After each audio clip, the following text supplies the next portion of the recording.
한국 위성이요? 하하, 장난감 수준이죠. 일본 우주전략심의관의 한마디에 세계가 발칵 뒤집혔습니다.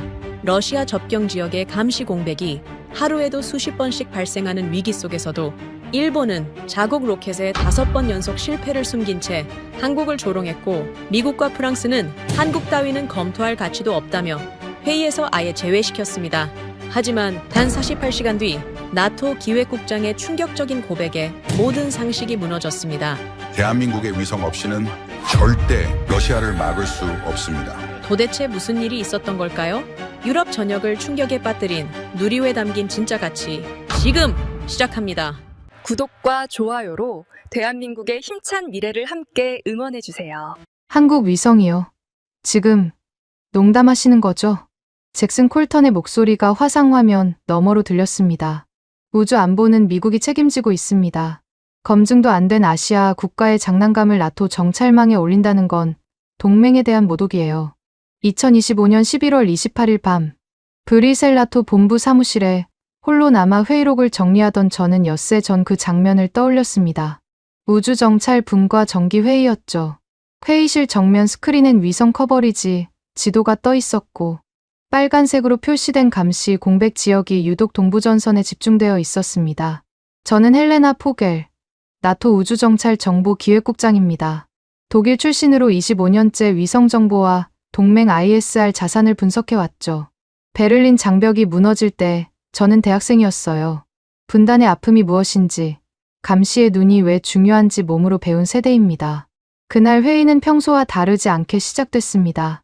러시아 정찰위성 동향, 중국의 새로운 광학위성 배치, 북한의 구식 감시 체계. 저는 준비한 브리핑 자료를 하나씩 넘기며 설명했죠. 현재 나토 자산만으로는 러시아 우크라이나 접경, 일부 구간에서 하루 평균 4시간에서 6시간의 감시 공백이 발생하고 있습니다. 미국 국방부 우주정책 차관보인 잭슨이 화면에서 고개를 끄덕였습니다. 추가 위성을 배치하면 됩니다.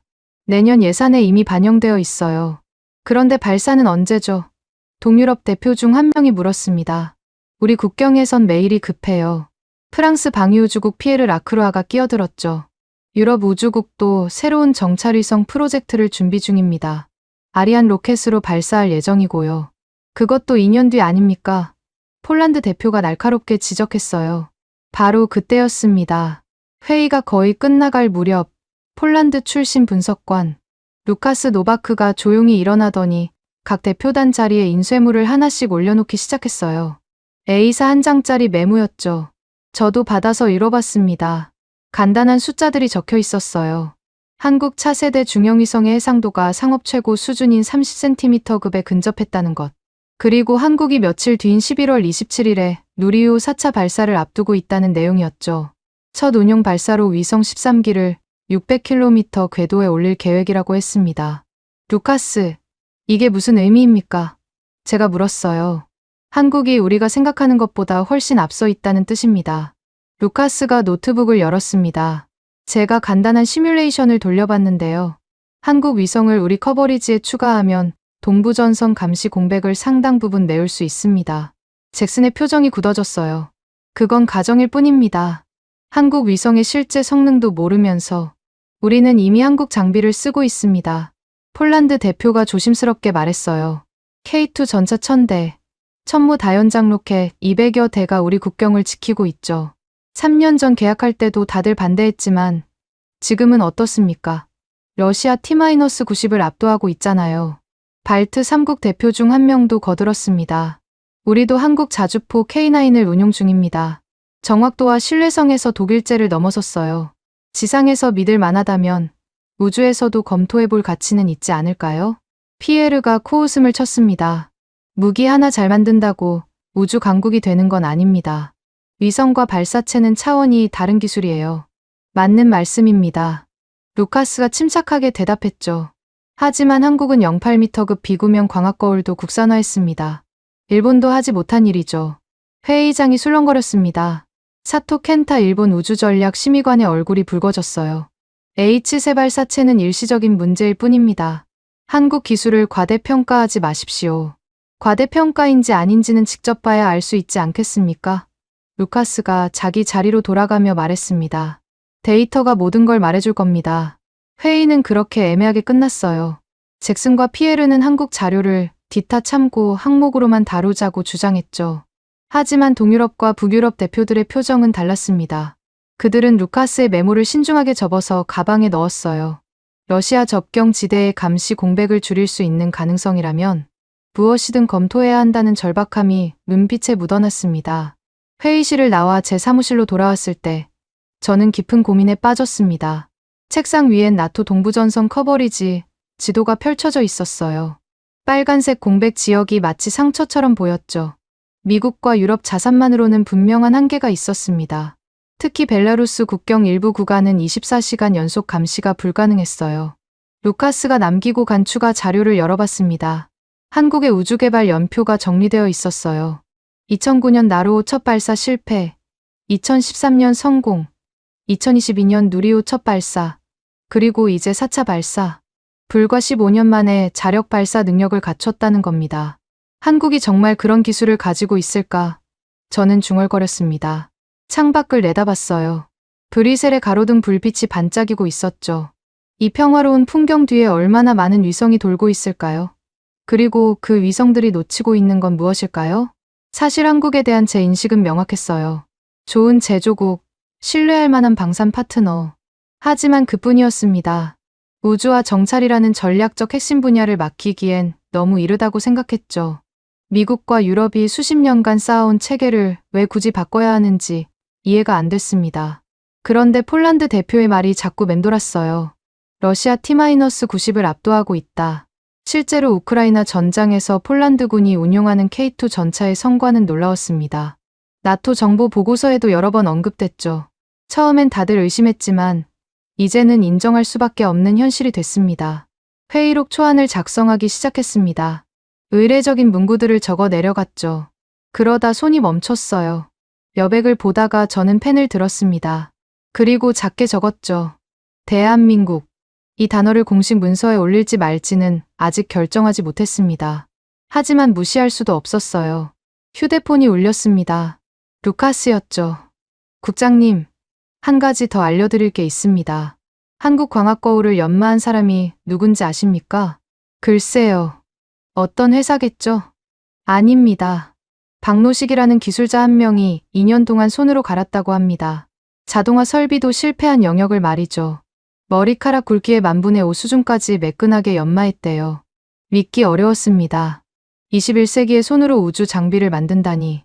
하지만 한편으론 흥미로웠어요. 기계가 못하는 일을 사람이 해냈다는 게 말이죠.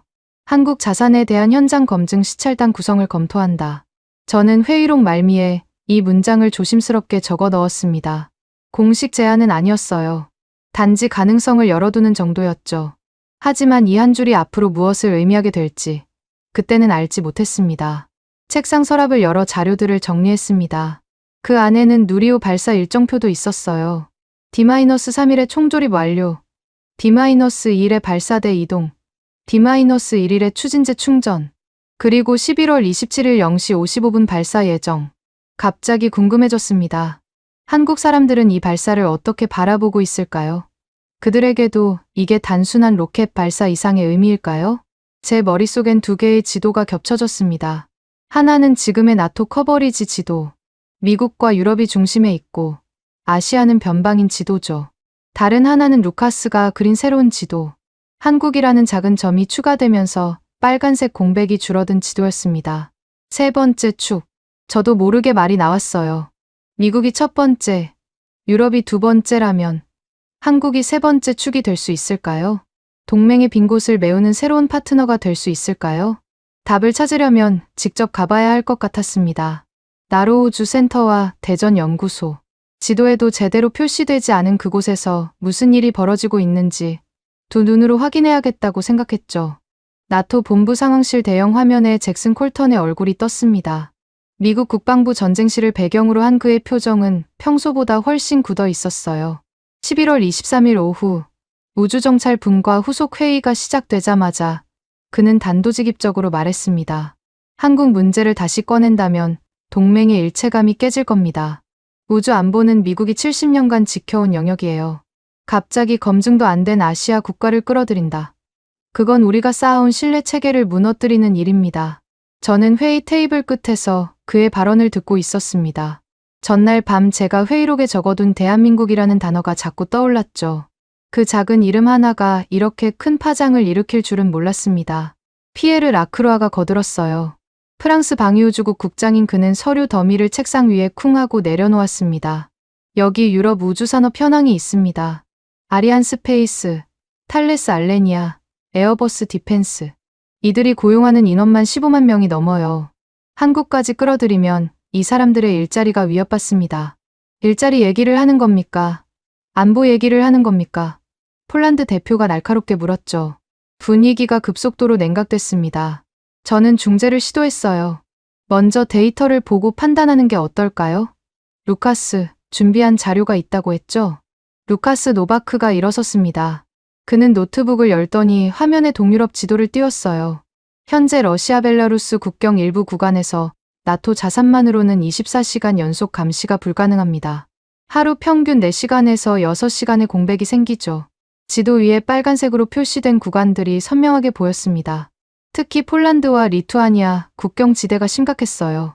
그리고 이게 한국 위성을 추가했을 때의 시뮬레이션입니다. 루카스가 화면을 전환했습니다. 빨간색 구간이 눈에 띄게 줄어들었어요.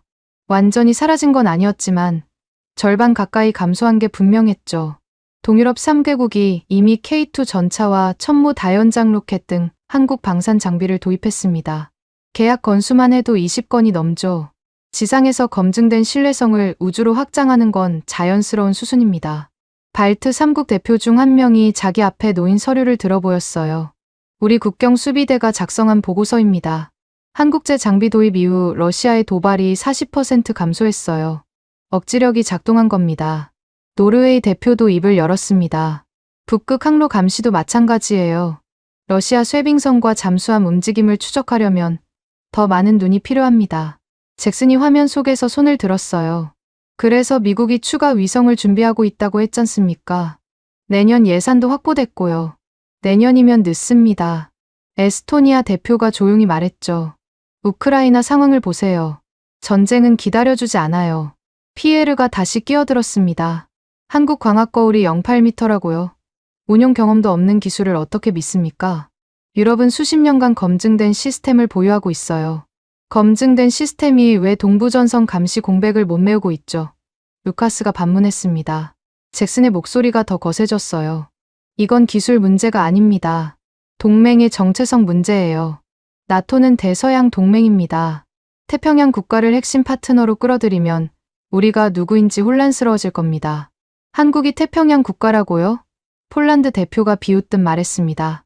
그들은 이미 우리와 함께 러시아를 마주하고 있어요. 무기를 팔고 훈련을 함께하고 정보를 공유합니다. 실질적으로 준해원국이나 다름없죠. 회의장이 두 개의 진영으로 갈라지는 게 느껴졌습니다. 한쪽은 미국과 프랑스를 중심으로 한 기존 질서 수호파, 다른 한쪽은 동유럽과 북유럽을 중심으로 한 실용주의파였죠. 사토 켄타의 목소리가 스피커를 통해 들렸습니다. 일본 우주전략심의관인 그는 도쿄에서 화상으로 참여하고 있었어요. 한국 누리호는 아직 시험 단계입니다. H3가 일시적 문제를 겪고 있다고 해서 검증되지 않은 대안을 선택하는 건 위험해요. 시험 단계라고요? 루카스가 태블릿을 들었습니다. 이틀 뒤인 27일 발사는 운용 발사입니다. 위성 13기를 실제로 궤도에 올릴 예정이죠. 이미 발사대에서 대기 중이고요. 제가 끼어들었습니다. 잠깐만요. 모두들 너무 감정적으로 접근하는 것 같습니다. 우리가 결정해야 할 건 한국을 당장 파트너로 만들자는 게 아니에요. 단지 가능성을 검토해보자는 겁니다. 검토라는 말은 듣기 좋죠. 잭슨이 냉소적으로 말했어요. 하지만 한번 문을 열면 닫기 어렵습니다. 한국이 들어오면 다음은 누구죠? 인도? 이스라엘? 나토가 무엇인지 정체성을 잃게 될 거예요. 피에르가 계산기를 두드렸습니다. 한국 위성 데이터를 통합하려면 시스템 개선에만 수억 유로가 들 겁니다. 그 돈이면 유럽 위성 2기를 더 쏠 수 있어요. 언제요? 리투아니아 대표가 물었죠. 2년 뒤, 3년 뒤. 그동안 우리 국경은 누가 지킵니까? 논쟁이 격해지자 저는 심호흡을 했습니다. 이대로는 합의점을 찾을 수 없었어요. 그때 문득 한 가지 아이디어가 떠올랐죠. 제안이 있습니다. 제가 말했어요. 현장 검증 시찰단을 구성하는 건 어떨까요? 회의장이 조용해졌습니다. 모든 시선이 제게 쏠렸죠. 한국의 주장이 사실인지, 과대평가인지 직접 확인해보자는 겁니다. 나로우주 센터와 대전 연구소를 방문해서 누리호 발사를 참관하고 광학거울 성능을 테스트해보는 거죠. 잭슨이 화면에서 고개를 저었어요. 시간 낭비입니다. 우리에겐 이미 충분한 정보가 있어요. 정말 그렇습니까? 제가 되물었습니다. 우리 중 누구도 한국 시설을 직접 본 적이 없잖아요. 데이터만으로 판단하기엔 너무 중요한 문제 아닙니까? 동유럽 대표들이 고개를 끄덕였어요. 폴란드 대표가 말했죠. 합리적인 제안입니다. 100마디 말보다 한 번 보는 게 낫죠. 피에르가 한숨을 쉬었습니다. 굳이 그럴 필요가 있을까요? 한국이 뭘 숨기고 있을지도 모르는데 숨길 게 있다면 더더욱 가봐야 하지 않겠습니까? 루카스가 대답했어요. 저는 회의록을 펼쳤습니다. 공식 제안으로 기록하겠습니다. 한국 우주정찰 자산에 대한 현장 검증 시찰단 구성을 검토한다. 잭슨이 마지막으로 경고했죠. 이 결정을 후회하게 될 겁니다. 미국은 이 시찰단에 참여하지 않겠습니다. 프랑스도 마찬가지입니다. 피에르가 덧붙였어요. 하지만 동유럽과 북유럽 대표들은 달랐습니다. 그들은 서로 눈빛을 주고받더니 거의 동시에 말했어요. 우리는 참여하겠습니다. 저는 펜을 들어 회의록에 적었습니다. 2025년 11월 23일 나토 우주정찰분과 회의에서 한국 자산에 대한 현장 검증 시찰단 구성 검토가 제안되었으며 동유럽 및 북유럽 회원국들의 지지를 받았다. 이 문장을 적는 순간 제 어깨가 무거워지는 걸 느꼈어요. 판도라의 상자를 연 건지 아니면 새로운 가능성의 문을 연 건지는 알 수 없었습니다. 하지만 한 가지는 분명했죠. 대한민국이라는 이름이 이제 나토 공식 문서에 처음으로 기록됐다는 사실이었습니다. 회의가 끝난 뒤 루카스가 제게 다가왔어요. 잘 결정하셨습니다. 국장님. 그랬으면 좋겠네요. 저는 창밖을 바라보며 대답했습니다. 브뤼셀의 하늘은 흐렸어요. 마치 폭풍 전야 같았죠. 며칠 뒤면 저는 지구 반대편, 한국이라는 나라로 떠날 예정이었습니다. 그곳에서 무엇을 보게 될까요? 희망일까요? 실망일까요? 루카스가 태블릿을 보여줬습니다. 누리호 발사까지 나흘 남았습니다. 준비하실 게 많을 거예요. 저는 고개를 끄덕였어요. 이미 주사위는 던져졌습니다. 이제 남은 건 그 결과를 확인하는 일뿐이었죠. 회의실을 나서면서 뒤를 돌아봤습니다. 텅 빈 의자들이 마치 심판대처럼 보였어요. 그 자리에서 며칠 뒤 우리는 어떤 보고를 하게 될까요? 한국이 정말로 우리가 찾던 세 번째 축이 될 수 있을까요? 답은 나로우주 센터와 대전의 연구실 어딘가에 있을 겁니다. 인천공항에 도착했을 때 11월에 찬바람이 얼굴을 스쳤습니다. 2025년 11월 24일 오후 저와 루카스는 한국 땅을 밟았어요. 외교부 직원들이 우리를 맞이했죠. 나로우주 센터까지는 차로 4시간 정도 걸립니다. 고흥이 꽤 멀거든요. 고흥. 지도에서도 찾기 어려운 이름이었습니다. 한국의 남쪽 끝, 작은 반도에 우주센터가 있다니 의외였어요. 케이프 커네버럴이나 바이코누르 같은 거대한 평원이 아니라 바다를 마주한 작은 언덕이라고 했죠. 차창 밖으로 한국의 풍경이 스쳐 지나갔습니다. 논밭과 아파트 단지, 공장과 산이 뒤섞인 모습이었어요. 전형적인 산업국가의 모습이었죠. 우주 강국과는 거리가 멀어 보였습니다. 이런 곳에서 정말 위성을 쏘아 올린다고요? 루카스가 작게 중얼거렸어요. 나로우주 센터에 도착했을 때는 해가 기울고 있었습니다. 생각보다 작은 규모였어요. 미국이나 러시아의 발사장과 비교하면 초라할 정도였죠. 하지만 발사대 주변은 분주했습니다. 흰색 작업복을 입은 기술자들이 서둘러 움직이고 있었어요. 브리핑룸으로 안내받았습니다. 벽면 전체에 누리호 사진들이 걸려 있었어요. 1차 발사부터 4차 발사 준비까지 실패와 성공의 기록들이 빼곡했죠. 김도윤 정책관이 우리를 맞았습니다. 환영합니다. 지금이 D-3일입니다. 총조립이 완료된 상태고 내일 발사대로 이동할 예정이에요. 그가 스크린을 켰습니다. 누리호의 단면도가 나타났죠. 전체 높이 47m, 총 중량 200톤. 1단 로켓은 75톤급 엔진 4개, 2단과 3단은 각각 75톤급과 7톤급 엔진을 사용합니다. 국산화율은 어느 정도입니까? 제가 물었어요. 전체 기준으로 90% 이상입니다. 엔진은 95% 이상이고요. 김도윤이 자랑스럽게 말했죠. 루카스가 고개를 갸웃거렸습니다. 15년 만에 그게 가능합니까? 가능하다기보다 해낼 수밖에 없었습니다. 김도윤의 표정이 진지해졌어요. 우리에겐 선택권이 없었거든요. 기술 이전을 해주는 나라가 없었으니까요. 발사 통제동으로 이동했습니다. 대형 스크린들이 벽을 가득 채우고 있었어요. 한쪽에는 발사대 실시간 영상이, 다른 쪽에는 각종 데이터가 표시되고 있었죠. 엔지니어 한 명이 설명했습니다. 이번 발사는 특별합니다. 시험이 아니라 실제 운용 발사거든요. 차세대 중형위성 3호와 큐브위성 12기, 총 13기를 600km 궤도에 올릴 예정입니다. 13기를 한 번에요? 제가 놀라서 물었죠. 위성 분리 시스템을 자체 개발했습니다. 순차적으로 분리해서 각자의 궤도에 안착시키는 기술이죠. 다음 날인 D-2일, 누리호가 조립동에서 발사대로 이동하는 장면을 직접 봤습니다. 거대한 이렉터가 천천히 로켓을 세우는 모습은 장엄했어요.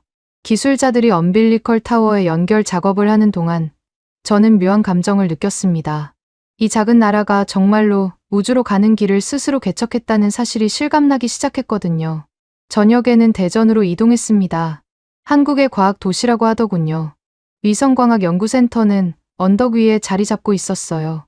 건물은 평범했지만 내부는 달랐습니다. 로비에 들어서자마자 거대한 인포그래픽이 눈에 들어왔어요. 국산 고해상도 정찰망 구축 프로젝트라는 제목 아래 복잡한 도표가 펼쳐져 있었죠. 정찰위성, 누리호, 향후 재사용 발사체, 지상국, 그리고 K2 전차와 천무 로켓까지 하나의 시스템으로 연결된 그림이었습니다. 이게 전부 연결되어 있다는 겁니까? 루카스가 물었어요. 장미나 과장이 대답했습니다. 단순히 위성만 쏘는 게 아니라 전체 방어 체계와 연동되는 구조예요. 위성이 포착한 정보가 실시간으로 지상 무기 체계에 전달되는 거죠. 지도를 자세히 보니 놀라운 점을 발견했습니다. 커버리지 범위가 한반도를 넘어 동중국해와 동해, 그리고 멀리 시베리아 일부까지 포함되어 있었어요. 이건 동유럽 상황도 고려한 설계 아닙니까? 제가 물었죠. 김도윤이 고개를 끄덕였습니다. 맞습니다. 우리 위성이 극궤도를 돌면 자연스럽게 유럽 상공도 지나가게 됩니다. 시스템을 조금만 조정하면 나토와 데이터 공유가 가능해요. 회의실로 들어갔습니다. 벽에는 한국우주개발 연표가 걸려 있었어요. 2009년 나로호 첫 발사 실패, 2013년 성공, 2022년 누리호 시작, 그리고 오늘에 이르기까지의 여정이 빼곡했죠. 실패가 참 많네요. 루카스가 말했어요. 실패가 스승이었습니다. 김도윤이 대답했죠. 러시아가 기술 이전을 거부했을 때 우리는 모든 걸 처음부터 다시 시작해야 했어요. 연소 불안정, 추력 부족, 단분리 실패, 하나씩 넘어왔습니다. 그때 문이 열리고 한 남자가 들어왔습니다. 한지훈, 기획재정부 출신 예산심의관이었죠. 그의 손엔 두꺼운 서류 뭉치가 들려 있었어요. 이게 우주 예산입니다. 그가 테이블에 서류를 내려놓았어요. 올해만 2조 원이 넘게 들어갔어요. 정찰위성, 발사체, 연구개발. 돈이 블랙홀처럼 빨려 들어가고 있습니다. 김도윤의 표정이 굳어졌어요. 그래도 필요한 투자입니다. 필요하다고 다 할 수 있는 게 아니잖아요. 한지훈이 반박했죠. 복지 예산, 국방 예산, 교육 예산. 다 급한데 왜 하필 우주입니까? 긴장감이 흘렀습니다. 한국 내부에서도 이 프로젝트를 둘러싼 갈등이 있다는 걸 알 수 있었어요. 장민아가 중재했습니다. 오늘은 나토 손님들께 시설을 보여드리는 날입니다. 예산 논의는 나중에 하시죠. 광학실험실로 이동했어요. 무진동 시설로 설계된 특수한 공간이었죠. 이서연 박사가 우리를 맞았습니다. 젊은 여성 과학자였어요. 여기서 08m급 비구면 광학거울을 개발했습니다. 그녀가 보호복을 건네며 말했죠. 직접 보시겠어요? 클린룸에 들어갔습니다. 중앙에 거대한 거울이 놓여 있었어요. 표면이 완벽하게 매끈했죠. 믿기 어려울 정도였습니다. 이걸 어떻게 만들었습니까? 제가 물었어요. 처음엔 자동화 설비로 시도했는데 실패했어요. 이서연 박사가 설명했습니다. 표면 정밀도가 요구 수준에 못 미쳤거든요. 그래서 그녀가 한 사진을 보여줬습니다. 작업복을 입은 노인이 거울 앞에 앉아있는 모습이었어요. 박노식 기술명장입니다. 30년 경력의 광학 전문가죠. 이분이 2년 동안 손으로 연마했어요. 머리카락 굵기의 만분의 5 수준까지 매끈하게요. 루카스가 숨을 들이켰습니다. 손으로요? 21세기에?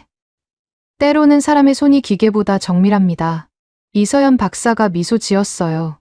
시뮬레이션 룸으로 갔습니다. 대형 스크린에 한반도 지도가 떴어요. 그리고 빨간 점들이 움직이기 시작했죠. 위성 궤도 시뮬레이션이었습니다. 한국 정찰위성이 운용되면 이렇게 됩니다. 기술자가 설명했어요. 한반도 주변의 감시 공백이 현재 대비 절반 이하로 줄어듭니다. 특히 북한과 중국 국경 지대는 거의 실시간 감시가 가능해지죠. 화면이 전환되더니 유럽 지도가 나타났습니다. 그리고 이건 나토와 협력할 경우의 시나리오입니다. 빨간 점들이 폴란드와 발트 3국 상공을 지나갔어요. 러시아 국경 지대의 감시 공백이 눈에 띄게 줄어드는 게 보였죠. 실제로 가능한 겁니까? 제가 물었습니다. 기술적으론 지금도 가능해요. 김도윤이 대답했죠. 문제는 정치적 결정입니다. D-1일 발사 전날이었습니다. 나로우주 센터는 긴장감으로 가득했어요. 발사관리위원회가 열렸고 최종 점검이 진행됐죠. 추진제와 산화제 충전이 시작됐습니다. 발사 시각은 내일 0시 55분입니다. 발사 책임자가 브리핑했어요. 기상 조건은 양호하고 모든 시스템이 정상입니다. 저는 발사대를 바라봤습니다. 하얀 누리호가 하늘을 향해 서 있었어요. 작은 나라의 큰 꿈이 거기 있었죠. 이게 성공하면 어떻게 되는 겁니까? 루카스가 물었어요. 한국이 자력으로 위성을 궤도에 올릴 수 있는 9번째 나라가 됩니다. 김도윤이 대답했죠. 그리고 그가 잠시 멈췄다가 말을 이었어요. 동맹에게 새로운 선택지를 제공할 수 있게 되는 거죠. 그날 밤 숙소로 돌아와 창밖을 내다봤습니다. 발사대의 불빛이 어둠 속에서 반짝이고 있었어요. 내일 새벽 저 로켓이 하늘로 오를 겁니다. 성공할까요? 실패할까요? 한 가지는 분명했습니다. 한국은 더 이상 지도 밖의 나라가 아니었어요. 그들은 이미 우주로 가는 길 위에 서 있었고 우리에게 손을 내밀고 있었습니다. 그 손을 잡을지 말지는 이제 우리의 선택이었죠. 루카스가 노트북을 열었어요. 국장님, 이 수치를 보세요. 한국 로드맵대로라면 5년 안에 정찰위성 5기 이상을 추가로 쏘아 올린다고 합니다. 그게 가능할까요? 오늘 본 걸로는 가능할 것 같습니다. 창밖의 발사대가 마치 거대한 느낌표처럼 보였어요. 한국이 던진 질문에 대한 답은 내일 새벽에 나올 겁니다. 대전 연구센터 대회의실의 조명이 어두워지더니 정면 스크린에 거대한 지도가 떴습니다. 한반도를 중심으로 동아시아 전체가 펼쳐진 뒤 서서히 서쪽으로 이동하며 유럽까지 이어졌어요. 2025년 11월 26일 오전, D-Day 하루 전, 김도윤 정책관이 레이저 포인터를 들었습니다. 이제부터 보여드릴 건 한국의 5년 우주정찰 로드맵입니다. 단순한 계획이 아니라 이미 예산이 확보되고 계약이 진행 중인 프로젝트들이죠. 스크린이 전환됐습니다. 복잡한 일정표가 나타났어요. 2026년부터 2030년까지 매년 발사 계획이 빼곡했죠. 저는 숫자를 세어봤습니다. 정찰위성만 8기, 통신위성 4기, 그리고 각종 실험위성들까지. 5년 동안 20기가 넘는 위성을 쏘아 올린다는 겁니까? 루카스가 놀라서 물었어요.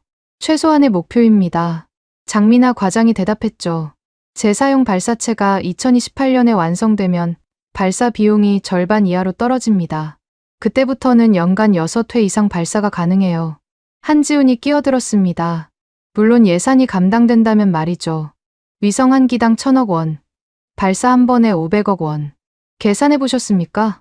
김도윤이 그를 무시하고 계속했어요. 중요한 건 궤도 배치입니다. 보세요. 화면에 지구 모형이 나타났습니다. 그 주위를 빨간 선들이 돌기 시작했죠. 극궤도, 태양 동기궤도, 경사궤도, 각각 다른 높이와 각도로 배치된 위성들이었습니다. 이 궤도들을 조합하면 김도윤이 버튼을 눌렀어요. 순간 제 눈을 의심했습니다. 빨간 선들이 지구를 거미줄처럼 감쌌어요. 한반도는 물론이고 동중국해, 동해, 그리고 놀랍게도 동유럽까지 커버되고 있었습니다. 잠깐만요. 제가 손을 들었습니다. 이건 한반도 방어를 넘어선 수준 아닙니까? 김도윤이 고개를 끄덕였어요. 처음부터 글로벌 운용을 염두에 뒀습니다. 극궤도 위성은 자연스럽게 전 세계를 돌게 되어 있으니까요. 문제는 그 데이터를 누구와 공유할 것인가죠. 루카스가 노트북을 열었습니다. 제가 계산해 볼게요. 나토 기존 커버리지 지도와 겹쳐보면 그가 몇 번 키보드를 두드리더니 화면을 돌려 보여줬어요. 유럽 지도 위에 파란색과 빨간색이 겹쳐 있었습니다. 파란색은 나토 기존 커버리지, 빨간색은 한국 위성 추가 시 확대되는 영역이었죠. 믿기 어렵군요. 루카스가 말했어요. 한국 자산을 활용하면 나토 동부전선 감시 커버리지가 20에서 30% 확대됩니다. 특히 폴란드 동부와 발트 3국 지역이 획기적으로 개선되네요. 저는 의자에서 일어나 스크린 가까이 다가갔습니다. 지도를 자세히 들여다봤어요. 빨간색 영역이 마치 동맥처럼 유럽 전체를 연결하고 있었죠. 이게 정말 가능합니까? 제가 물었습니다. 기술적으로도, 정치적으로도? 기술적으론 이미 준비됐습니다. 이서연 박사가 문을 열고 들어왔어요. 방금 광학거울 최종 테스트를 마쳤는데 해상도가 목표치를 초과 달성했습니다. 28cm까지 식별 가능해요. 그녀가 태블릿을 들어 보였습니다. 이건 어제 시험 촬영한 영상입니다. 화면에 항구 사진이 떴어요. 믿을 수 없을 정도로 선명했죠. 컨테이너의 번호판까지 읽을 수 있을 정도였습니다. 이 정도 해상도면 루카스가 계산기를 두드렸어요. 러시아 군용 차량은 물론 개별 병사의 이동까지 추적 가능하겠네요. 김도윤이 다음 슬라이드를 보여줬습니다. 그리고 이건 데이터 처리 시스템입니다. 복잡한 도표가 나타났어요. 위성에서 수집한 데이터가 지상국으로 전송되고 실시간으로 분석되어 동맹국과 공유되는 과정이 그려져 있었죠. 처리 속도가 관건이겠군요. 제가 지적했습니다. 이미 해결했습니다.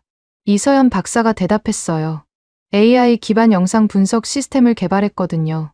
위협 요소를 자동으로 식별하고 분류합니다. 처리 시간은 30초 이내예요. 한지훈이 또 끼어들었습니다. 그래서 비용이 얼마나 든다는 겁니까? 이 모든 걸 구축하는데?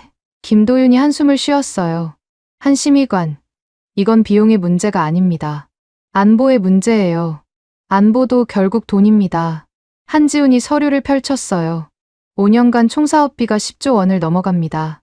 국민 한 명당 20만 원씩 내는 셈이에요. 긴장감이 흘렀습니다. 하지만 장민아가 재빨리 개입했죠. 비용 대비 효과를 생각해보세요. 미국 정찰위성 한 기 사용료가 연간 얼마인지 아십니까? 우리가 독자 시스템을 갖추면 장기적으로 훨씬 경제적입니다. 저는 다시 지도로 시선을 돌렸습니다. 갑자기 깨달았어요. 이건 단순한 기술 개발이 아니었습니다. 한국이 기존 질서에 도전장을 내민 거였죠. 이 지도가 의미하는 게 뭔지 아십니까? 제가 말했어요. 지금까지 우주 정찰은 미국과 러시아, 그리고 일부 유럽 국가들의 전유물이었습니다. 그런데 한국이 갑자기 이 클럽에 끼어든다는 거예요. 김도윤이 고개를 끄덕였습니다. 우리도 압니다. 하지만 선택의 여지가 없어요. 북한이라는 직접적 위협이 있고 중국과 러시아라는 잠재적 위협도 있죠. 스스로 지킬 수 있는 능력이 필요합니다.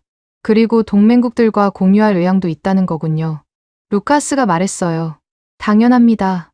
장민아가 대답했죠. 우리는 고립된 섬이 아니에요. 동맹 없이는 생존할 수 없다는 걸 잘 알고 있습니다. 그때 문이 열리고 한 노인이 들어왔습니다. 작업복 차림이었어요. 이서연 박사가 소개했죠. 박노식 기술명장입니다. 전설적인 광학거울 연마 장인이었어요. 그의 손은 거칠었지만 눈빛은 날카로웠습니다. 외국 손님들이 오셨다고 해서 인사드리러 왔습니다. 그가 조용히 말했어요. 거울을 직접 연마하셨다면서요? 제가 물었습니다. 박노식이 고개를 끄덕였어요. 2년 걸렸습니다. 기계가 못하는 일이었거든요. 손으로 느껴야 하는 영역이 있어요. 왜 그런 수고를 하셨습니까? 그가 잠시 생각하더니 대답했습니다. 제 손자가 군대에 있습니다. 최전방이요. 이 거울이 그 아이를 지켜줄 수 있다면 2년쯤이야 아무것도 아니죠. 순간 회의실이 조용해졌어요. 기술과 전략을 넘어선 인간적인 무언가가 느껴졌습니다. 김도윤이 다시 스크린을 가리켰어요. 마지막으로 보여드릴 게 있습니다. 화면이 바뀌더니 시뮬레이션이 시작됐습니다. 시간이 빠르게 흘러가며 위성들이 움직였어요. 2025년부터 2030년까지 한국 위성망이 점차 확대되는 모습이었죠. 2028년이 되면 동부가 저녁을 30분 간격으로 관측할 수 있습니다. 2030년에는 15분 간격이 가능해요. 루카스가 휘파람을 불었습니다. 거의 실시간 감시네요. 그리고 이 데이터를 나토와 공유한다면 김도윤이 마지막 버튼을 눌렀어요. 유럽 지도가 다시 나타났습니다. 하지만 이번엔 달랐어요.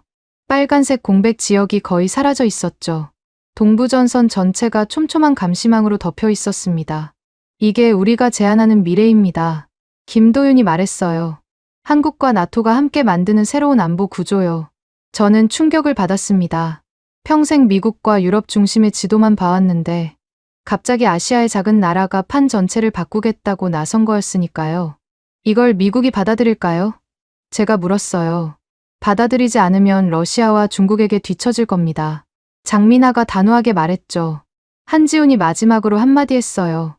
꿈은 거창한데 내일 발사나 성공하길 바랍니다. 김도윤이 웃었습니다. 성공할 겁니다. 우리에겐 실패할 여유가 없으니까요. 회의실을 나오면서 루카스가 제게 속삭였어요. 국장님, 이건 우리가 생각했던 것보다 훨씬 큰 이야기입니다. 저는 고개를 끄덕였어요. 그날 본 지도가 머릿속에서 떠나지 않았습니다. 작은 점 하나가 추가되는 것처럼 보였지만 실제로는 전체 그림이 바뀌는 순간이었죠. 복도를 걸으며 창밖을 봤습니다. 대전의 연구단지가 펼쳐져 있었어요. 평범해 보이는 건물들 안에서 세계 질서를 바꿀 수도 있는 기술이 만들어지고 있었습니다. 내일이 중요하겠군요. 제가 말했어요. 누리호가 성공하면 모든 게 시작됩니다. 김도윤이 대답했죠. 실패하면 글쎄요. 다시 시작해야겠죠. 그의 목소리엔 실패를 두려워하지 않는 강인함이 있었어요. 아니, 실패를 각오하고도 도전하는 의지랄까요. 발사를 하루 앞둔 그날, 저는 처음으로 한국이 단순한 후발주자가 아니라는 걸 인정했습니다. 그들은 자신만의 길을 개척하고 있었고, 그 길이 우리에게도 새로운 가능성을 열어줄 수 있다는 걸 깨달았죠. 내일 새벽, 누리호가 하늘로 오를 겁니다. 그와 함께 새로운 지도도 그려지기 시작하겠죠. 2025년 11월 27일 새벽 0시 30분, 나로우주 센터 관제실은 긴장감으로 가득했습니다. 대형 스크린에는 발사대에 우뚝 선 누리호가 투광등 불빛을 받아 하얗게 빛나고 있었어요.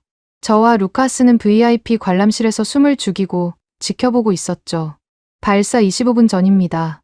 모든 시스템 정상. 발사관리팀장의 목소리가 스피커를 통해 들렸어요.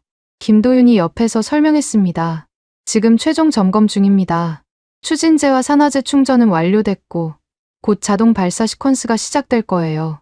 관제실 정면 스크린이 여러 개로 분할되어 있었습니다. 발사체 상태, 기상 정보, 궤도 데이터, 그리고 탑재된 위성들의 상태까지 수십 명의 엔지니어들이 각자의 모니터를 주시하고 있었죠. 발사 10분 전, 자동 발사 시퀀스 진입. 긴장감이 더욱 고조됐습니다. 저도 모르게 손에 땀이 났어요.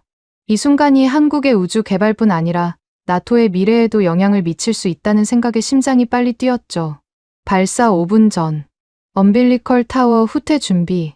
화면 속 누리호 주변의 구조물들이 천천히 움직이기 시작했습니다. 로켓이 홀로 서는 순간이었죠. 발사 1분 전, 엔진 점화 대기. 관제실이 조용해졌습니다. 모두가 숨을 죽이고 카운트다운을 기다렸어요. 10, 9, 8. 그때였습니다. 갑자기 경보음이 울렸어요. 자동 정지, 자동 정지. 누군가가 외쳤습니다. 화면에 붉은 글씨로 ABORT가 떴어요. 관제실이 술렁거렸죠. 무슨 일입니까? 제가 물었어요. 김도윤의 표정이 굳어졌습니다. 엄빌리컬 회수 압력 센서에 이상 신호가 감지됐대요. 안전을 위해 자동으로 중단된 겁니다. 발사관리팀장의 목소리가 다시 들렸어요. 각 파트 점검 시작. 엄빌리컬 팀은 센서 상태 확인. 추진팀은 압력 데이터 재검증. 시간이 흘렀습니다. 1분, 2분, 3분. 관제실의 엔지니어들이 분주하게 움직였어요. 키보드 소리와 무전 교신 소리만 들렸죠. 센서 문제 확인됐습니다. 물리적 손상은 없고 신호 오류로 판단됩니다. 추진제 압력 정상 범위 확인. 구조 건전성 이상 없음. 발사관리팀장이 결단을 내렸습니다.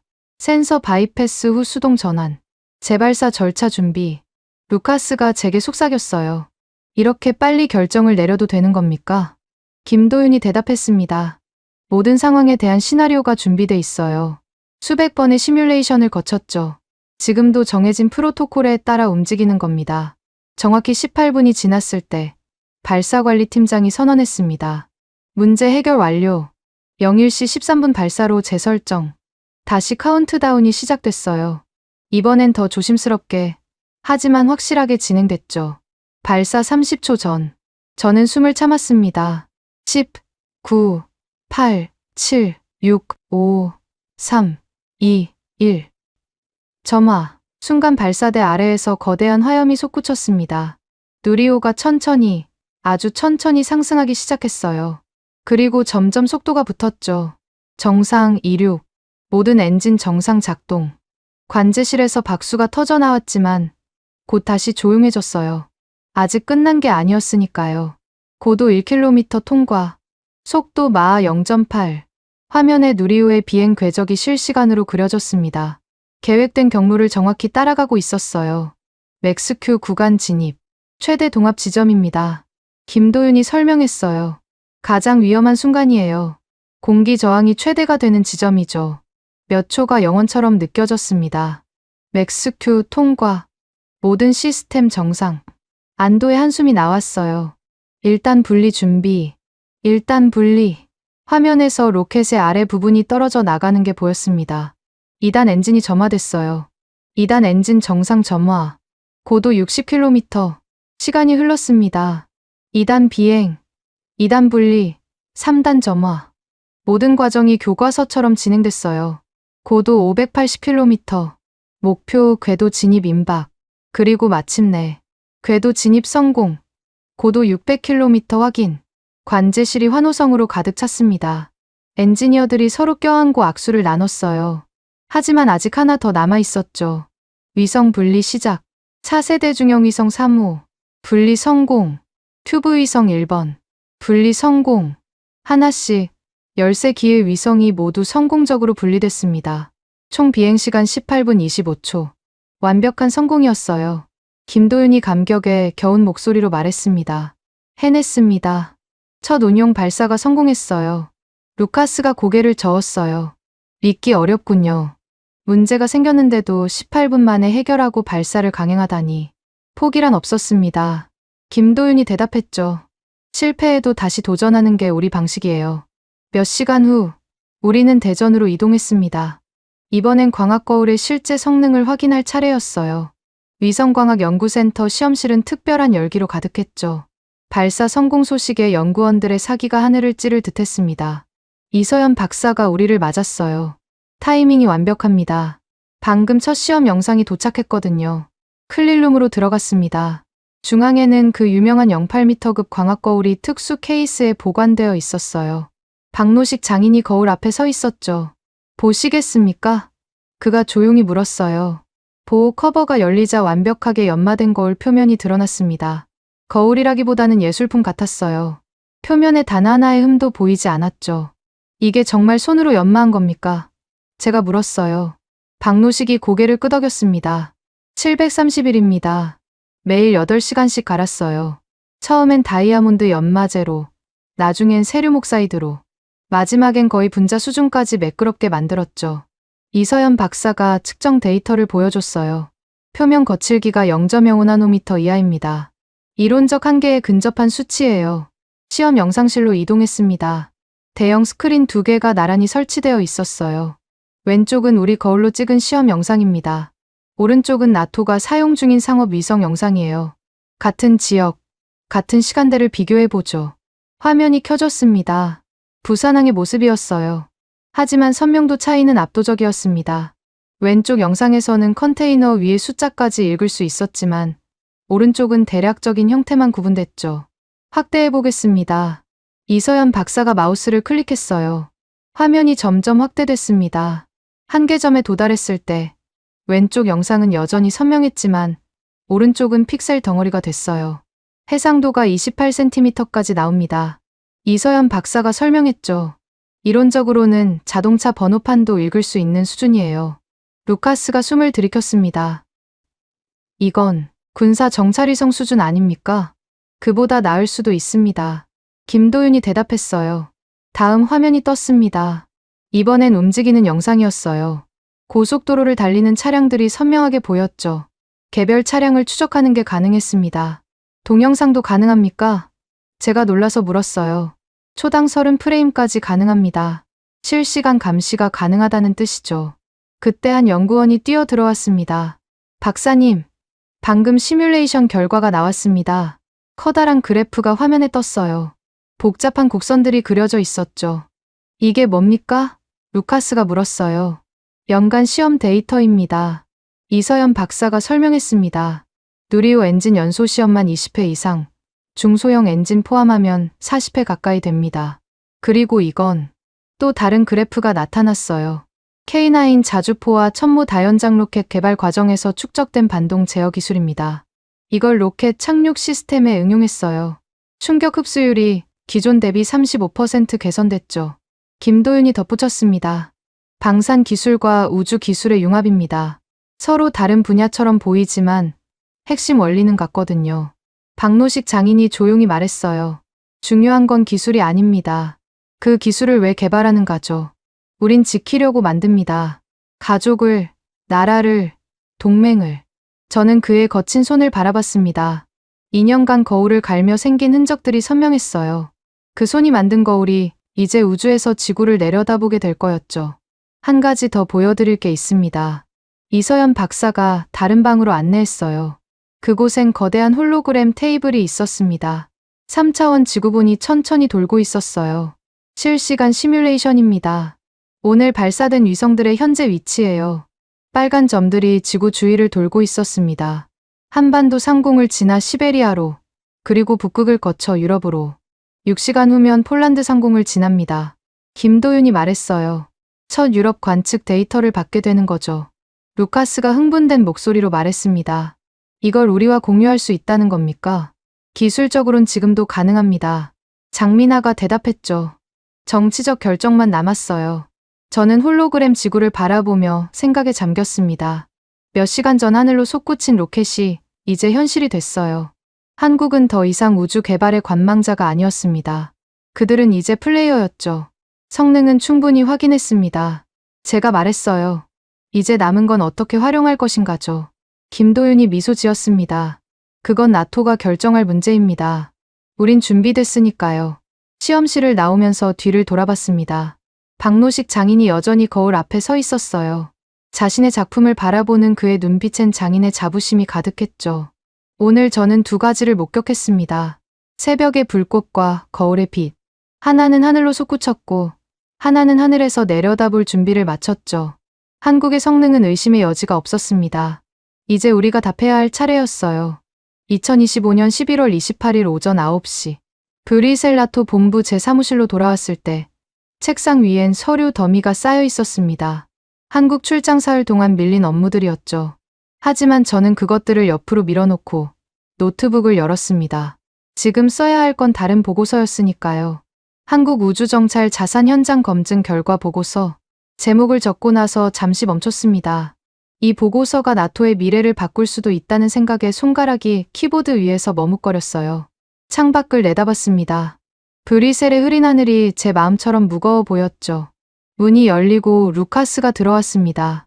그의 손엔 태블릿과 서류 뭉치가 들려 있었어요. 국장님, 시뮬레이션 팀이 밤새 작업했습니다. 한국 자산을 우리 시스템에 통합했을 때의 결과예요. 그가 태블릿을 제 앞에 놓았습니다. 화면엔 유럽 지도가 떠 있었고 복잡한 선들이 그려져 있었죠. 먼저 현재 상황입니다. 루카스가 화면을 가리켰어요. 나토 기존 자산만으로는 동부전선 24시간 감시가 불가능한 구간이 전체의 35%에 달합니다. 빨간색으로 표시된 공백 지역들이 폴란드 동부에서 발트 3국까지 이어져 있었어요. 마치 봉합되지 않은 상처처럼 보였죠. 그리고 이게 한국 자산을 추가했을 때입니다. 화면이 전환됐습니다. 빨간색 영역이 눈에 띄게 줄어들었어요. 아니, 줄어든 정도가 아니라 거의 사라졌다고 봐야 했죠. 정확한 수치로는 제가 물었습니다. 감시 공백이 최대 40%까지 감소합니다. 그리고 루카스가 다음 슬라이드를 보여줬어요. 24시간 연속 감시 가능 구간이 기존 대비 약 2배로 늘어납니다. 숫자가 거짓말을 하지 않는다는 걸 알면서도 믿기 어려웠어요. 단순히 위성 몇 기를 추가하는 것만으로 이런 극적인 개선이 가능하다니. 비용은 어떻게 됩니까? 제가 물었죠. 그게 더 놀라운 부분입니다. 루카스가 계산서를 펼쳤어요. 한국 측이 제시한 데이터, 공유 비용은 미국 상업위성 사용료의 3분의 1 수준입니다. 연간 5억 유로면 동부전선 전체를 커버할 수 있어요. 제가 의자에서 일어나 창가로 걸어갔습니다. 머릿속이 복잡했어요. 숫자는 명확했지만 정치적 파장은 예측하기 어려웠죠. 잭슨과 피에르가 가만히 있지 않을 겁니다. 제가 말했어요. 이미 움직이고 있습니다. 루카스가 휴대폰을 보여줬죠. 1시간 전에 긴급 화상회의 요청이 왔어요. 주제는 동맹 일체성 유지 방안이랍니다. 예상했던 일이었습니다. 제가 한국에서 돌아오자마자 견제가 시작된 거죠. 노트북으로 돌아와 보고서를 쓰기 시작했습니다. 첫 문단은 객관적인 사실부터였어요. 2025년 11월 27일 01시 13분. 한국 나로우주센터에서 누리호 4차 발사가 성공적으로 수행되었다. 비행시간 18분 25초 후 고도 600km 궤도의 위성 13기가 정상 투입되었으며 쓰다가 멈췄습니다. 이런 건 누구나 쓸 수 있는 내용이었어요. 중요한 건 제가 직접 본 것, 느낀 것을 전달하는 거였죠. 다시 썼습니다. 한국의 우주 기술은 더 이상 시험 단계가 아니다. 실제 작전 운용이 가능한 수준에 도달했으며 특히 08m급 광학거울의 해상도는 나토 현용 상업위성을 능가한다. 28cm 해상도는 군사 정찰 임무 수행에 충분한 수준이다. 오후 2시 화상회의가 시작됐습니다. 예상대로 잭슨이 먼저 공격했어요. 헬레나 국장, 한국 방문이 즐거우셨나 보군요. 그런데 잠깐의 인상만으로 나토의 70년 역사를 바꾸려 하시는 겁니까? 화면 속 그의 표정은 차가웠습니다. 워싱턴 국방부 전쟁실을 배경으로 한 그의 모습은 여전히 위압적이었죠. 인상이 아니라 데이터입니다. 제가 반박했어요. 시뮬레이션 결과를 보내드렸을 텐데요. 피에르가 끼어들었습니다. 숫자는 조작할 수 있습니다. 한국이 과장했을 가능성을 배제할 수 없어요. 저희가 직접 검증했습니다. 루카스가 대답했죠. 광학거울 성능, 발사체 신뢰성, 데이터 처리 속도 모두 확인했어요.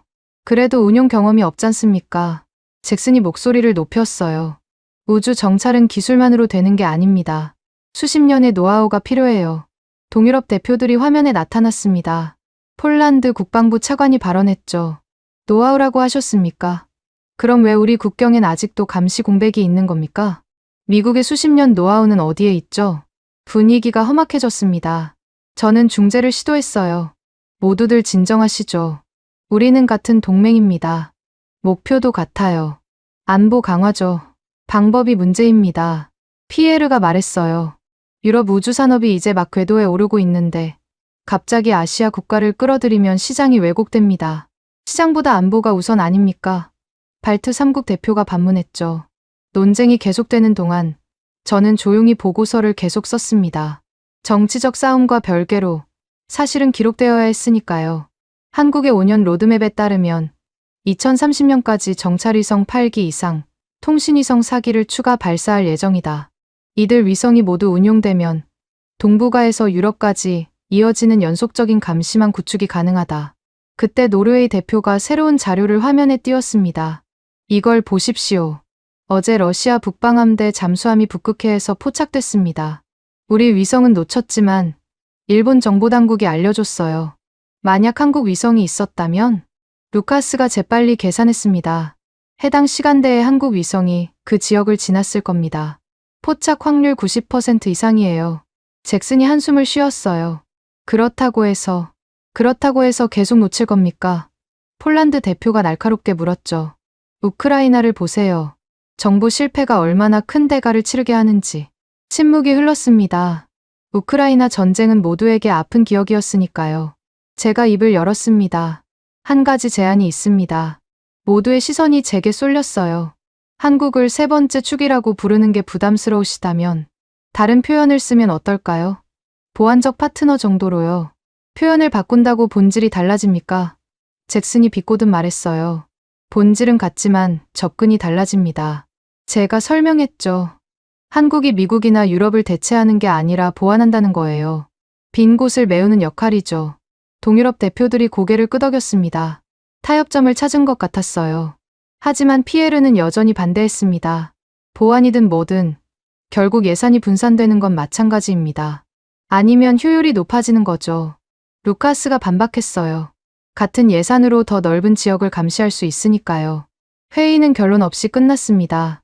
하지만 분위기는 조금씩 변하고 있었어요. 반대파들도 한국의 능력 자체는 부정하지 못했으니까요. 저녁 6시, 저는 다시 보고서로 돌아왔습니다. 이제 핵심 부분을 써야 했어요. 본 보고관은 한국 우주정찰 자산을 나토 감시 체계의 보완적 요소로 검토할 것을 제안한다. 이는 기존 체계를 대체하는 것이 아니라 강화하는 방안이다. 특히 동부전선의 감시 공백을 메우는 데 즉각적이고 비용 효율적인 해결책이 될 수 있다.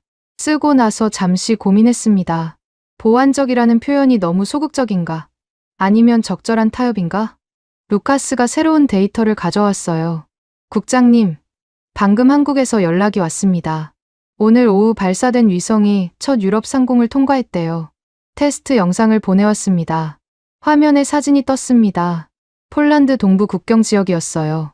믿을 수 없을 정도로 선명했죠.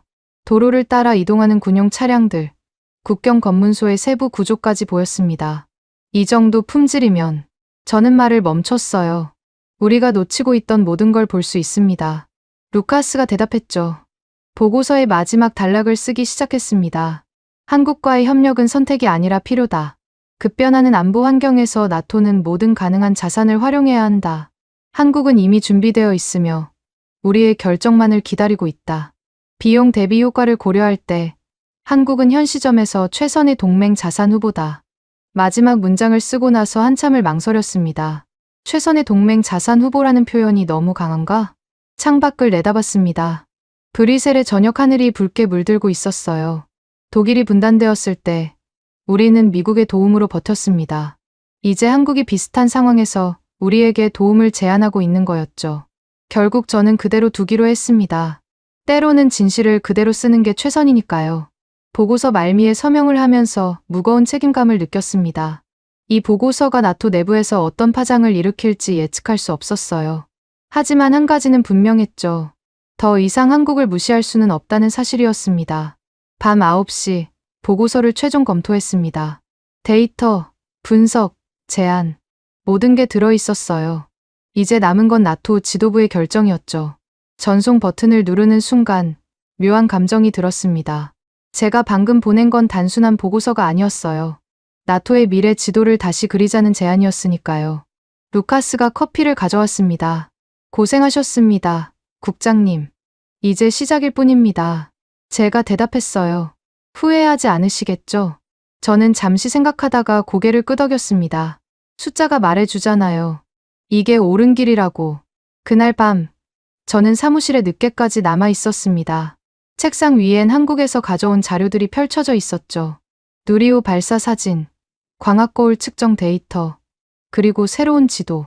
작은 나라의 큰 도전이 이제 우리의 선택을 기다리고 있었습니다. 2025년 11월 28일 낮 2시 정각. 나토 본부 대회의장의 문이 열리고 회원국 대표들이 입장하기 시작했습니다. 장관급 회의였죠. 저는 회의장 한쪽에 마련된 실무진석에 앉아 있었어요. 손에는 아침에 제출한 보고서 사본이 들려 있었고 심장은 평소보다 빠르게 뛰고 있었습니다. 사무총장이 입장했습니다. 덴마크 출신의 노련한 외교관이었죠.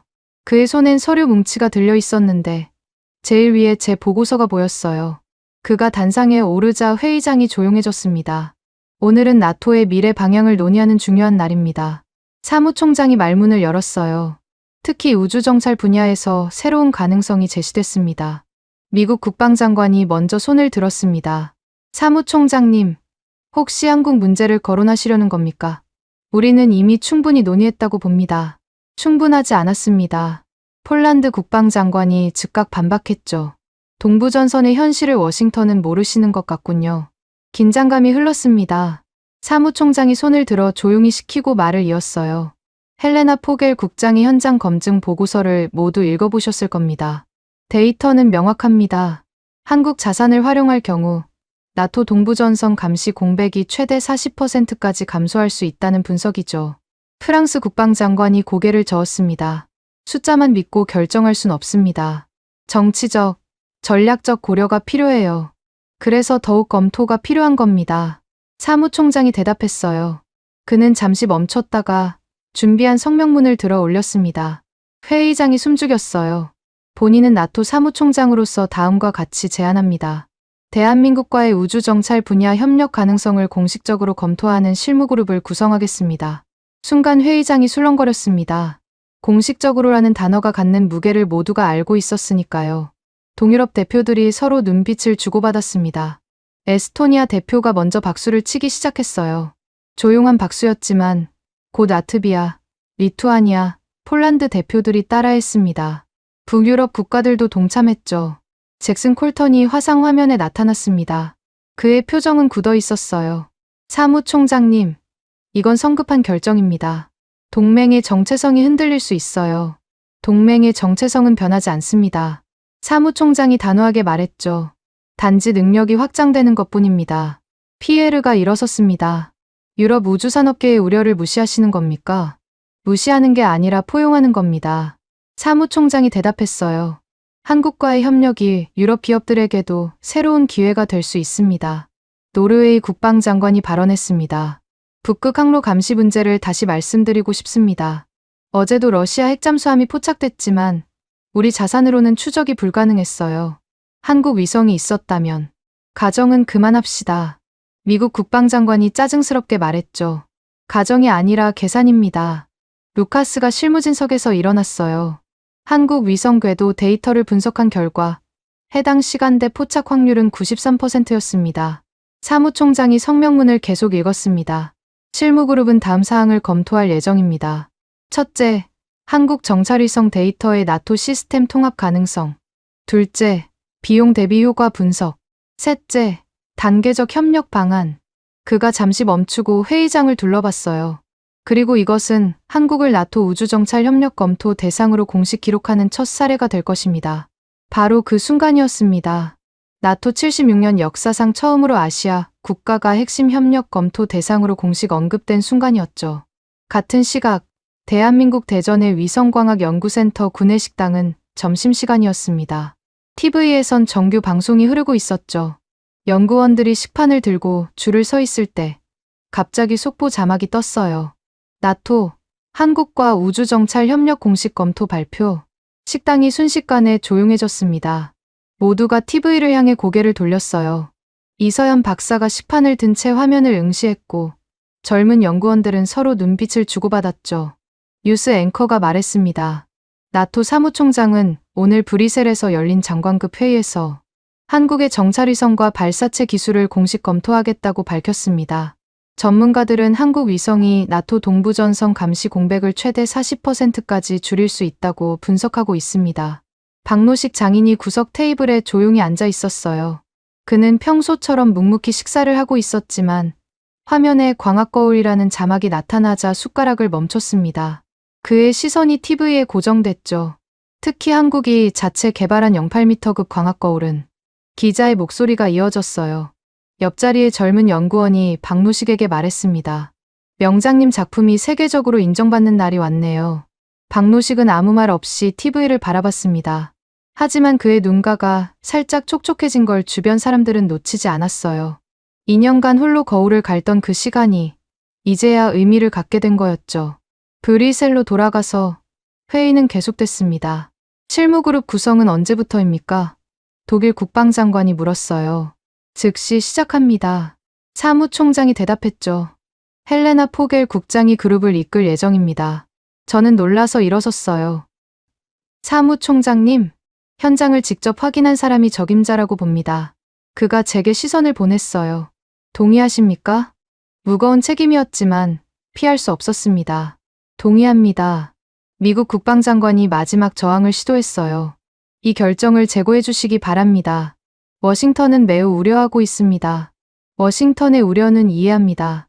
사무총장이 말했죠. 하지만 브뤼셀은 유럽의 안보를 우선시해야 합니다. 이 한마디가 많은 걸 함축하고 있었어요. 나토가 미국의 일방적 리더십에서 벗어나 독자적 판단을 하겠다는 선언이나 다름없었죠. 회의가 끝난 후 저는 사무실로 돌아왔습니다. 책상엔 축하 메시지들이 쌓여 있었어요. 동유럽 국가들로부터였죠. 그중 폴란드 국방부의 메시지가 눈에 띄었습니다. 드디어 시작이군요. 한국이 우리를 도왔듯이 이제 우리도 한국을 도울 차례입니다. 휴대폰이 울렸습니다. 어머니였어요. 83세 노모는 독일 프랑크푸르트 근교에 살고 계셨죠. 헬레나야, 뉴스 봤어. 한국과 협력한다고? 네, 어머니. 이제 공식적으로 검토하게 됐어요. 어머니가 잠시 침묵하다가 말씀하셨습니다.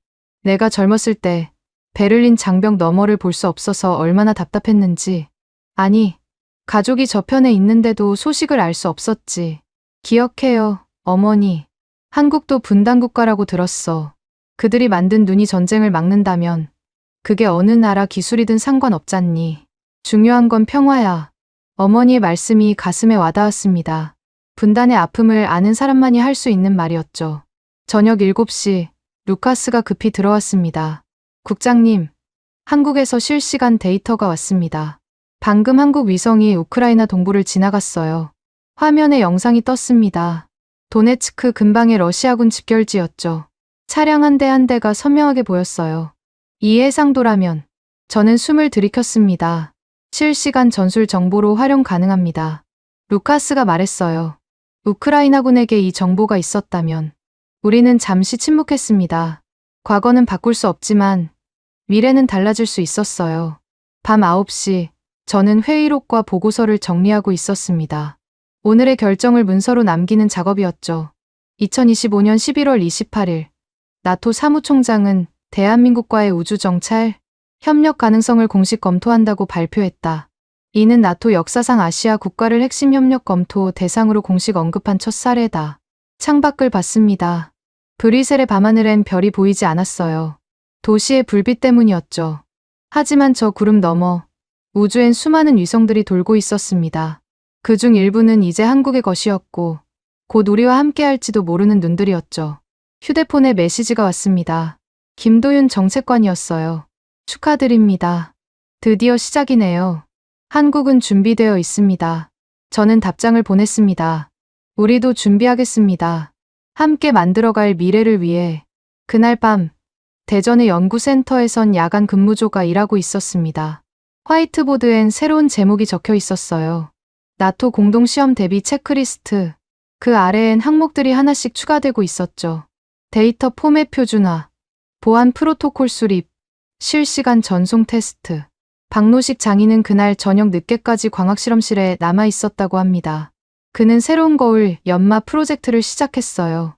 이번엔 1m급이었죠. 더 멀리, 더 정확하게 보기 위해서였습니다. 이서연 박사가 그에게 물었대요. 또 2년이 걸릴까요? 필요하다면 3년이든 4년이든. 박노식이 대답했다고 합니다. 이제 우리 거울이 세계를 본다잖아요.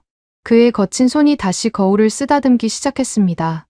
나노미터 단위의 정밀함으로 한 번에 한 번씩 완벽을 향해 나아가면서 브뤼셀 나토 본부 상황실의 대형 스크린엔 새로운 지도가 떠 있었습니다. 기존의 파란색 점들 사이에 빨간색 점 하나가 추가되어 있었어요. 아직은 하나뿐이었지만 곧 더 많아질 예정이었죠. 제가 어머니께 마지막으로 한 말이 기억납니다. 전쟁을 막는 눈은 정확해야 해요. 그게 어느 나라 것이든. 어머니가 대답하셨죠. 그래. 중요한 건 평화야. 기술이 아니라. 오늘 나토는 작은 발걸음을 내디뎠습니다. 한국이라는 이름을 공식 문서에 올린 것뿐이었죠. 하지만 때로는 작은 한 걸음이 역사를 바꾸기도 합니다. 회의록 표지에 도장을 찍으며 생각했어요. 이 순간이 훗날 어떻게 기억될까? 나토가 동쪽을 바라보기 시작한 날로 기억될지도 모르겠습니다. 2025년 11월 28일 밤 10시. 브뤼셀 나토 본부는 조용했습니다. 대부분의 직원들이 퇴근한 시각이었죠. 저는 홀로 사무실에 남아 있었어요. 책상 위엔 한국 출장 자료들과 오늘 발표된 성명문이 펼쳐져 있었습니다. 창밖에 가로등 불빛이 서류 위에 길게 그림자를 드리웠어요. 저는 천천히 서랍을 열었습니다.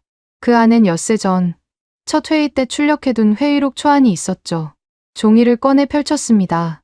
여백에 작게 적힌 글자가 보였어요. 대한민국. 연필로 쓴 흐릿한 글씨였죠. 그때는 확신이 없었으니까요. 망설이며 적었던 이름이었습니다. 그런데 이제 그 이름이 나토 공식 문서에 올라갔어요. 펜을 들어 그 아래에 오늘 날짜를 적었습니다. 2025년 11월 28일. 그리고 한 문장을 더 추가했죠. 우주정찰 협력 검토 대상. 잉크가 종이에 스며드는 걸 바라보며 생각했어요. 엿새 사이에 무엇이 바뀐 걸까? 한국이 바뀐 건 아니었습니다. 그들은 이미 준비되어 있었죠. 바뀐 건 우리의 시선이었어요. 휴대폰이 진동했습니다. 루카스의 메시지였어요. 국장님, 동유럽 국경 적용 후속 검토 일정이 나왔습니다. 다음 주부터 시작이네요. 폴란드와 발트 3국이 가장 적극적입니다. 짧은 답장을 보냈죠. 오늘만큼은 충분합니다. 적어도 작은 이름 하나가 공식 문서로 올라갔으니까요. 컴퓨터를 켰습니다. 오늘의 기록을 정리해야 했어요. 하지만 먼저 한국에서 받은 영상 파일을 열었습니다. 박노식 장인이 거울을 연마하는 장면이었죠. 느리고 정확한 손놀림, 끝없는 반복, 그리고 마침내 완성된 매끈한 표면. 그 영상 옆에 누리호 발사 장면을 띄웠어요. 새벽의 불꽃이 하늘로 솟구치는 모습. 실패를 딛고 일어선 도전의 순간이었죠. 이 두 장면이 한국을 상징한다고 생각했습니다. 느린 장인 정신과 빠른 기술 혁신, 손의 감각과 데이터의 정확성. 모순처럼 보이지만 함께 작동하는 두 개의 힘이었어요. 문이 열렸습니다. 청소부 아주머니였어요. 아직도 일하세요? 늦었는데. 곧 끝납니다. 제가 미소 지으며 대답했죠. 아주머니가 쓰레기통을 비우며 말했어요. 뉴스 봤어요. 한국이랑 협력한다면서요? 좋은 일이네요. 우리 아들이 폴란드 국경에서 복무 중인데 더 안전해지겠죠? 그렇게 되길 바랍니다. 평범한 사람들의 바람. 그게 진짜 중요한 거였어요. 거창한 전략이나 정치가 아니라 누군가의 아들이 안전하게 돌아오길 바라는 마음이었죠. 같은 시각, 대전 연구센터, 야간 교대조는 새로운 프로젝트를 시작하고 있었습니다. 화이트보드엔 체크리스트가 빼곡했어요. 나토 데이터 포맷 호환성 테스트, 암호화 프로토콜 검증, 실시간 전송 지연 시간 측정. 그들은 이미 다음 단계를 준비하고 있었습니다. 공식 검토가 발표된 지 불과 몇 시간 만에 말이죠. 저는 다시 회의록으로 시선을 돌렸습니다. 첫 페이지부터 다시 읽기 시작했어요. 한국 위성이요. 농담하시는 거죠. 잭슨의 첫 반응이었죠. 그런데 이제 그 농담이 현실이 됐습니다. 모니터에서 시험 영상을 다시 재생했어요. 한국 광학거울로 찍은 폴란드 국경. 러시아 군용 트럭들이 선명하게 보였죠. 각 차량의 번호판까지 식별 가능한 수준이었습니다. 이번엔 나토가 선택한 게 단순한 장비가 아니었어요. 그 장비를 만들어낸 사람들의 시간과 노력, 그리고 의지였죠. 박노식의 2년, 한국 엔지니어들의 15년. 그 모든 시간이 응축된 선택이었습니다. 보고서 파일을 열어 마지막 단락을 다시 읽었습니다. 한국과의 협력은 선택이 아니라 필요다. 이 문장을 쓸 때의 망설임이 떠올랐어요. 너무 단정적인가 고민했었죠. 하지만 이제는 확신합니다. 때로는 명확한 입장이 필요하니까요. 회의록 초안 날짜를 확인했습니다. 2025년 11월 22일. 그리고 오늘 28일. 단 엿새 만에 비공식 메모가 공식 정책이 된 거였어요. 컴퓨터 전원을 끄기 전 마지막으로 한 가지를 더했습니다. 새 문서를 열고 제목을 적었어요. 한나토 우주정찰협력 실무그룹 운영계획 초안. 첫 문장을 썼습니다. 목적 대한민국 정찰위성 데이터의 나토 방어 체계 통합을 통한 동맹 감시 능력 강화. 이제 시작이었습니다. 앞으로 수개월, 어쩌면 수년간 이어질 작업의 첫 줄이었죠. 시계를 봤습니다. 11시가 넘었어요. 피곤했지만 이상하게 마음은 가벼웠습니다. 무거운 결정을 내렸는데도 말이죠. 가방을 챙기며 다시 한번 여백의 글씨를 봤어요. 대한민국. 연필로 쓴 흐릿한 글씨 위에 잉크로 쓴 선명한 글씨가 겹쳐 있었습니다. 의심에서 확신으로, 가능성에서 현실로 바뀐 과정의 흔적이었죠. 사무실을 나서기 전 창밖을 마지막으로 봤습니다. 브뤼셀의 밤은 여전히 평화로웠어요. 하지만 저 하늘 위 600km 상공에선 한국 위성들이 지구를 내려다보고 있을 거였습니다. 동맹의 새로운 눈이 되어 복도를 걸으며 생각했어요. 내일 아침 이 건물에 출근하는 사람들은 어제와 다른 나토를 마주하게 될 겁니다. 겉으로는 같아 보이지만 본질적으로 달라진 나토를요. 엘리베이터를 기다리며 휴대폰을 확인했습니다. 김도윤의 새 메시지가 있었어요. 내일부터 새로운 장이 시작됩니다. 함께 써나가길 기대합니다. 답장을 보냈습니다. 작은 이름 하나가 큰 변화를 만들었습니다. 이제 그 변화를 현실로 만들어야죠. 건물을 나섰습니다. 찬 바람이 불었지만 개운했어요.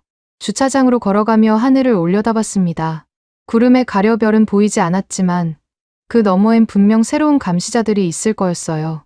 의심과 관성으로 시작했던 이름이 이제 책임감을 가지고 남겨야 할 이름이 됐습니다. 대한민국. 그 세 글자가 나토의 미래를 바꿀 수도 있다는 걸 이제는 압니다. 차에 시동을 걸며 마지막으로 생각했어요. 오늘 우리는 지도를 다시 그렸습니다. 작은 점 하나를 추가한 것뿐이지만 그 점이 만들어낼 파장은 결코 작지 않을 거예요. 집으로 향하는 길, 라디오에선 뉴스가 흘러나왔습니다. 오늘 나토가 한국과의 우주 협력을 공식 검토한다고 발표한 것에 대해 국제사회의 반응이 잇따르고 있습니다. 볼륨을 낮췄습니다. 오늘은 충분했어요. 내일은 또 다른 싸움이 기다리고 있겠지만 적어도 오늘은 작은 승리를 거뒀으니까요. 회의록 여백의 이름이 마침내 잉크로 남았으니까요. 한국을 응원하신다면, 한국 최고, 한국은 아직 멀었다면, 한국 분발, 여러분들의 소중한 의견을 댓글로 적어주시면 감사드리겠습니다. 영상이 재밌으셨다면 구독과 좋아요 한 번씩 부탁드리겠습니다. 지금까지 감동유나였습니다.